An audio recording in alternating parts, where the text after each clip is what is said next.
Welcome to the Teaching Tax Flow podcast, where the goal is to empower and educate you to legally and ethically minimize taxes paid over your lifetime.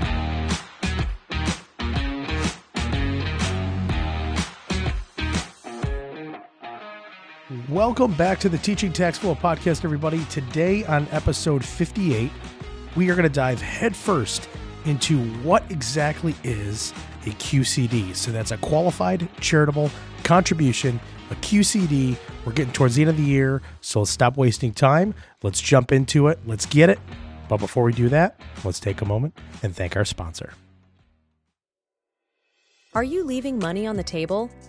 Are you an accredited investor seeking new and exciting investment opportunities? Look no further than Integrated Investment Group, your trusted partner in financial success. At IIG, the focus is on delivering exclusive investment options tailored to your unique needs and goals. Contact them today and let their expert team guide you toward your financial aspirations. Wondering if you qualify as an accredited investor? Visit teachingtaxflow.com/IIG to find out and take the first step towards a brighter financial future. Integrated Investment Group, your path to financial success begins here. Securities offered through Cabin Securities. Member FINRA SIPC. Hey, everyone, and welcome back to the Teaching Tax Flow podcast, TTF. If you haven't referred to that yet, now you have. Teaching Tax Flow, TTF. See how that goes together? Chris Mercuro, welcome back to the show, my man. How we doing? I'm doing amazing, John. First of all, happy Thanksgiving to you and all of our listeners and everyone in the Teaching Tax Flow community. We truly appreciate you. Excellent. Well, I'll save the audience my sound effects of trying to do a turkey gobble. But we are, whether we like it or not, we are creeping up on another calendar year here in, what do we got, 5.25 weeks, 6 weeks or so. And great time to talk about donations, but the topic specifically today is Qualified Charitable Distributions, QCDs. If, we love our acronyms. So there's your QCD. And Chris, let's just jump right into this and walk people through how this actually affects and is part of a tax strategy for the most part, because we're not just talking about, I'm a charitable individual. I love going to Goodwill and giving them bags of clothes. This is completely different. So maybe give us the highest of high-level overviews on what exactly these QCDs are, and then we'll obviously jump into a lot of details. First of all, I'm disappointed, John. I thought you were going to sing, who's down with QCD? Yeah, you know me. Remember that old rap song? I have. For a side note, I've been to 3 Naughty by Nature concerts in my life. I know. Who's down with OPP? We'll go. Man. First Swifties about a month or so ago, John. You were outed as a Swiftie. My 13-year-old daughter found it comical. But now I'm outed as a hip-hop and 80s, 90s rap person. Hey, it's all good. My wife just went to a I Love the 90s concert last Friday, so I didn't really ask her how it went too much. It's funny because this podcast, I feel like we put so much of ourselves into it, right? Like here I am, you getting it out there to the masses that actually listen to Taylor Swift every once in a while. I think I outed myself that I'm a Nickelback fan. So any of our Canadian listeners, I know you appreciate that more than a lot of us do on this side of the American border. But regardless of the fact, so John, we are talking about charitable distribution. One more thing, and we'll get into QCDs. We'll get down with QCDs. Where's my mute? Any of the listeners, if you go to the dark web, you will find a picture of one John Trapolsky looking like a boy band superstar with his bleached tips. So, it was anyway. That's a hybrid. Let's go ahead and clear the air on this one. Talking about charity, I need a little charity here. So it was, in my own defense, right? It was kind of a hybrid between like an Abercrombie and Fitch stage of my life and Eminem being popular. It was just a really bad blend of the two. But regardless, it happened. But you guys, everybody that's listening here, please do not forget this very important comment that I still have more hair than Chris does. So there's my joke for the day. You can't bleach your hair, sir, but you do have better looks than 99% of the population. So John, You being the Swiftie, I don't want to have bad blood, as you know. So let's. Oh, you did it. Let's jump into QCD. Now okay. So I think there's the most fun anyone's ever had about talking about qualified charitable distributions. But in all reality, this is an amazing strategy as we roll into the end of the year for many people that are subject to something called required minimum distributions. Now, taking a step back, we know that in our teaching tax flow community, we teach a lot of different tax strategies. One of them is if you're a red diagnosis, meaning a high marginal tax rate, or purple, which means you're looking for tax deferral, is you might put money into a retirement account and get an immediate tax deduction, which is great. That money grows tax deferred, but at sometime along your road of life, Uncle Sam wants his piece. Remember, tax agencies are involuntary business partner. So even though you may have accumulated a significant amount of money in your retirement accounts, specifically we're going to talk about IRAs, which stands for individual retirement accounts. At some point in your life, the government says, or the IRS says, you need to take some of that out, and that's going to be taxable. Yes, you got a deduction for it a long time ago, but you're going to pay tax on the entire amount today. So John, let's say you took, we're going to use an easy example, $5,000, and you put it into a traditional IRA back when you were bleaching your hair, like the new kids or whoever else was popular that. That was not that true, but at least they had a little more, a little more gain, right? There we that $5,000 became worth $20,000. Okay, and let's say you're required to take that out of your retirement account. Now I'm going to pause there. Required minimum distribution is an amount that's calculated based on whatever is in your retirement account values at the end of the year, multiplied by a factor that the government puts out based on your age, a life expectancy factor. So assume, let's say you're 71 years old and you have $200,000 in you would have to take out approximately $12,000. This is just a roundabout figure, okay? There are a lot of factors involved as far as beneficiaries and your age and life expectancy tables and what year you're born. Those things all changed also with the Inflation Reduction Act. Another acronym. We should get paid by the acronym. The point is, at some point in the example of having to take out $12,000, that's all going to be taxable. So let me go back to, I kind of used two examples there so that, but let's say that $5,000 you put into an IRA became worth $20,000, and let's just say you were required to take out $20,000 of that money in the current year. All right. Well, in general, that's all going to be taxable, and that becomes challenging for people that are at the age pretty much 70 and a half years older. That is challenging for people that have to take out required minimum distributions out of their account, because even if they don't need that money, they're forced to take it out, and that's taxable. So if they take $20,000 out of their retirement accounts, even if they don't want it, that all becomes taxable. And now a portion of their Social Security might become taxable. Their Medicare insurance premiums that they're paying for might become higher based on their income. So the point is, we have people out there that are forced to recognize income, meaning take money out of their retirement accounts, that really don't need the money and are paying tax on that money. So without the proper planning, they're forced to take these required minimum distributions out when they don't even need the money. Many of those people are very philanthropic. They donate money to their church, their synagogue, any type of nonprofit organization, and which is great. But with the Tax Cuts and Jobs Act of 2017, we know that the standard deduction increased greatly. So many of these folks, let's say they're donating $10,000, $15,000 to a charity, they're married filing jointly, many of them don't get any type of tax deduction for that because they don't have a mortgage, they don't pay much in taxes, they're retired, so they just don't have a lot of those personal deductions. And Chris, you hit a couple good points here. Just to reiterate, is that that I believe you referred to it as the required minimum distribution. That's not a flat rate. It's not the same for anybody. That's a calculated number based on situations, accounts, etc. And this, what we're going to get into a little bit more in detail, is really just a way to take advantage, legally and ethically, obviously, but to reduce the taxes that you are going to pay on that distribution. So I'm excited to get into this because I have all kinds of questions. And to be honest, I don't know a whole lot about this. So this is great information.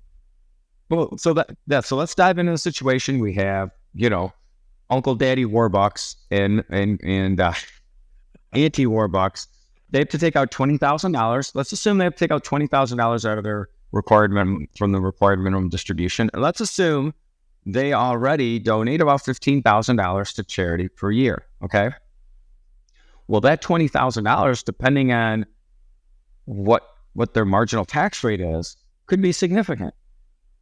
And we might say, well, gosh, you're only in the 12% tax bracket. Well, remember, everyone, and if you don't remember, go back and listen to that episode.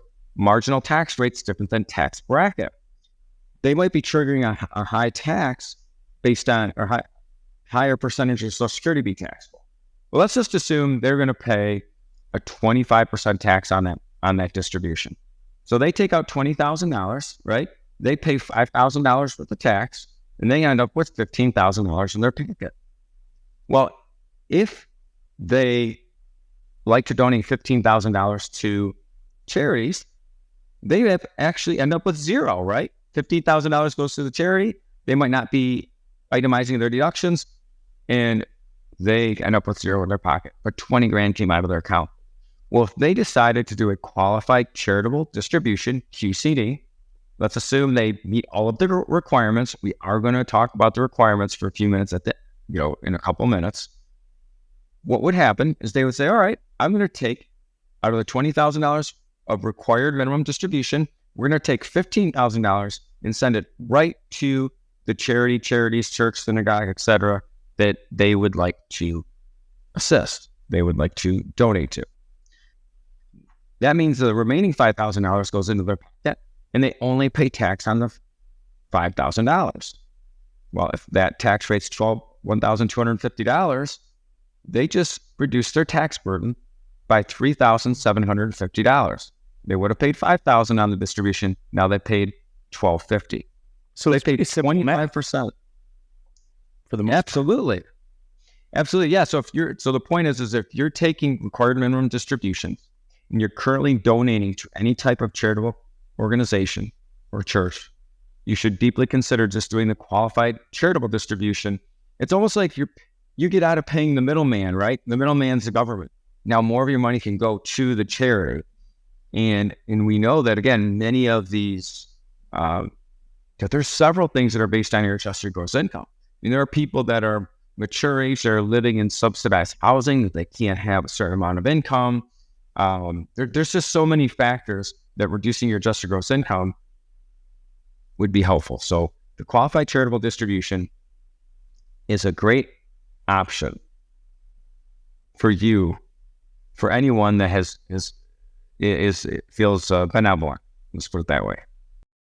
So, hey, Chris, really quick question too, before we get too deep into it. So thinking back a little bit to previous podcasts we've done, conversations we've had, if anybody's listened to everything we've referenced in the real estate investor world about 1031 exchanges, right? Like you can't just take this money, you personally move it into another property. Is that the same what we might be talking about here? Like, does there need to be somebody else involved, or can I figuratively, take, say, $15,000 and I take $10,000 of that cash in my account and then give it as a donation? How does the process work? Are there any requirements with that per se?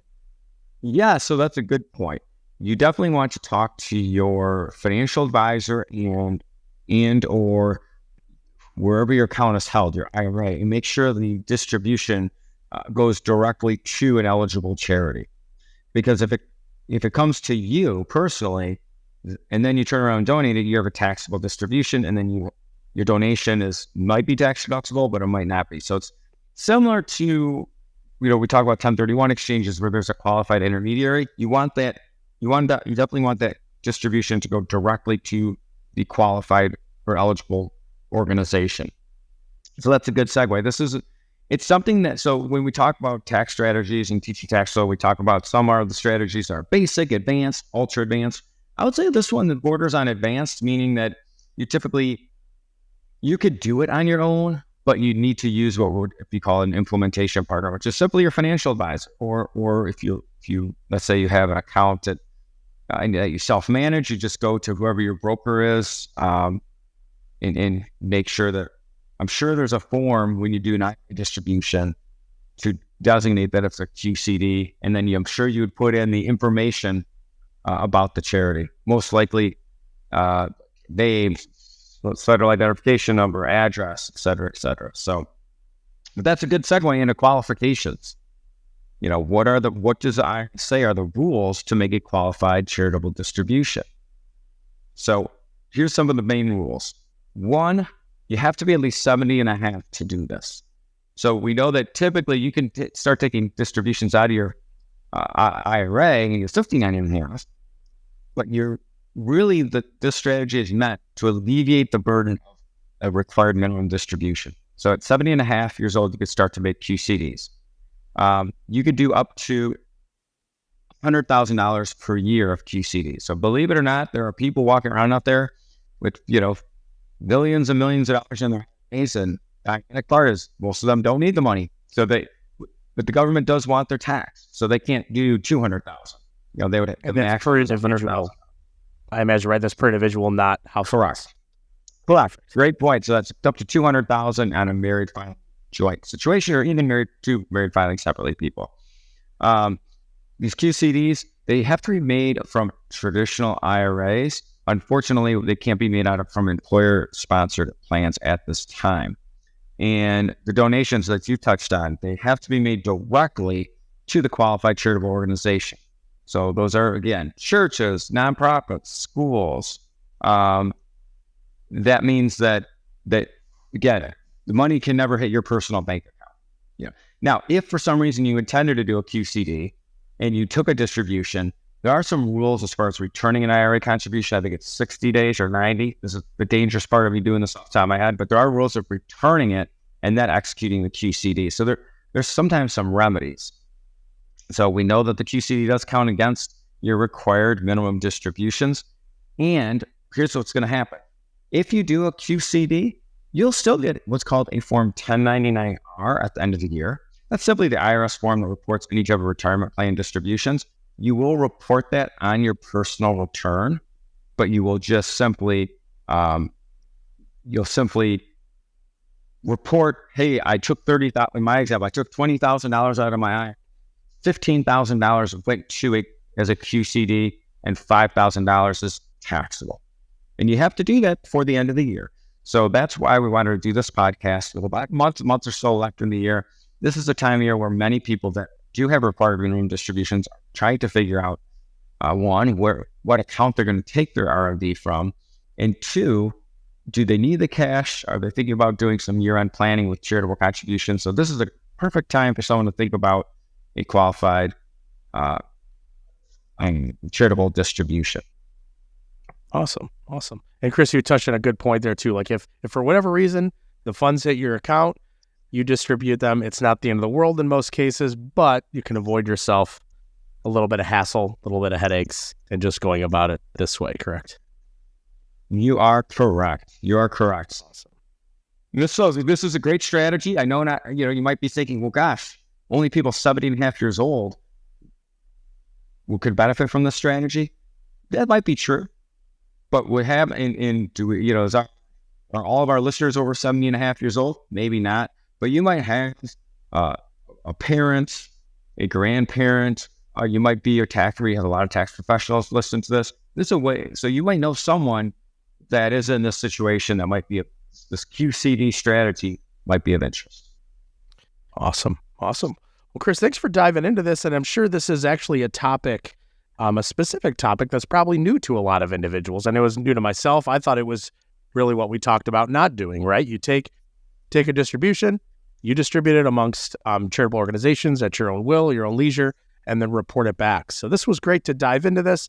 And also, Chris, as you mentioned too, it's kind of the giving season, if we will, that's coming up. Is anybody in the nonprofit world knows this is an extremely busy time of year because it's usually when fundraising kicks in. But on this topic, I mean, again, any questions, reach out to us. We're happy to dive into it with you.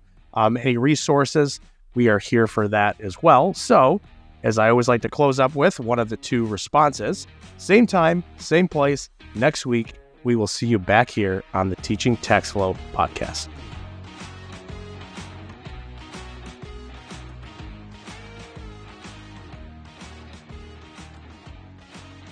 There you go, folks. We did it. We dove into QCDs. So I know we're on fire this week with our 90s and a little bit 80s, a little bit of 2000s musical references. So I believe I'm taking this out of the lyrics from the late Biggie Smalls. If you don't know, now you know. On that note, everybody, if you have any questions, defeatingtaxes.com is the place. Drop us a line on there. That's the private Facebook group. Here's your personal invite. Get on the group. Join us on Facebook. Not just us, but join the whole community there. Everybody's there. All the cool kids are doing it. Hop on there. Also, if you don't feel like dropping it on that group, send us an email at hello@teachingtaxflow.com, as well as if you're not yet a member of TTF, be sure to go to teachingtaxflow.com, sign up for your free basic membership. That's right, absolutely free basic membership. You will have access to all the courses and a lot of the offerings we have. Of course, there's a premium version of it, right? But the basic one is free. So hop on there, check it out, shoot us over any questions you have. Have a great holiday this week. Give thanks. We're thankful for you being a member of this great community, helping us grow the message, the knowledge, and really taking on taxes head first, defeating taxes. So that being said, see everybody soon. The content of this podcast does not constitute an offer of securities. Offerings can only be made through an offering memorandum, and you should carefully examine the risk factors and other information contained in the memorandum. The content provided is for educational purposes only. We encourage you to seek personalized investment advice from your financial professional. For all tax and legal advice, please consult your CPA or attorney. Investment advisory services are offered through Cabin Advisors, a registered investment advisor. Securities are offered through Cabin Securities, a registered broker-dealer.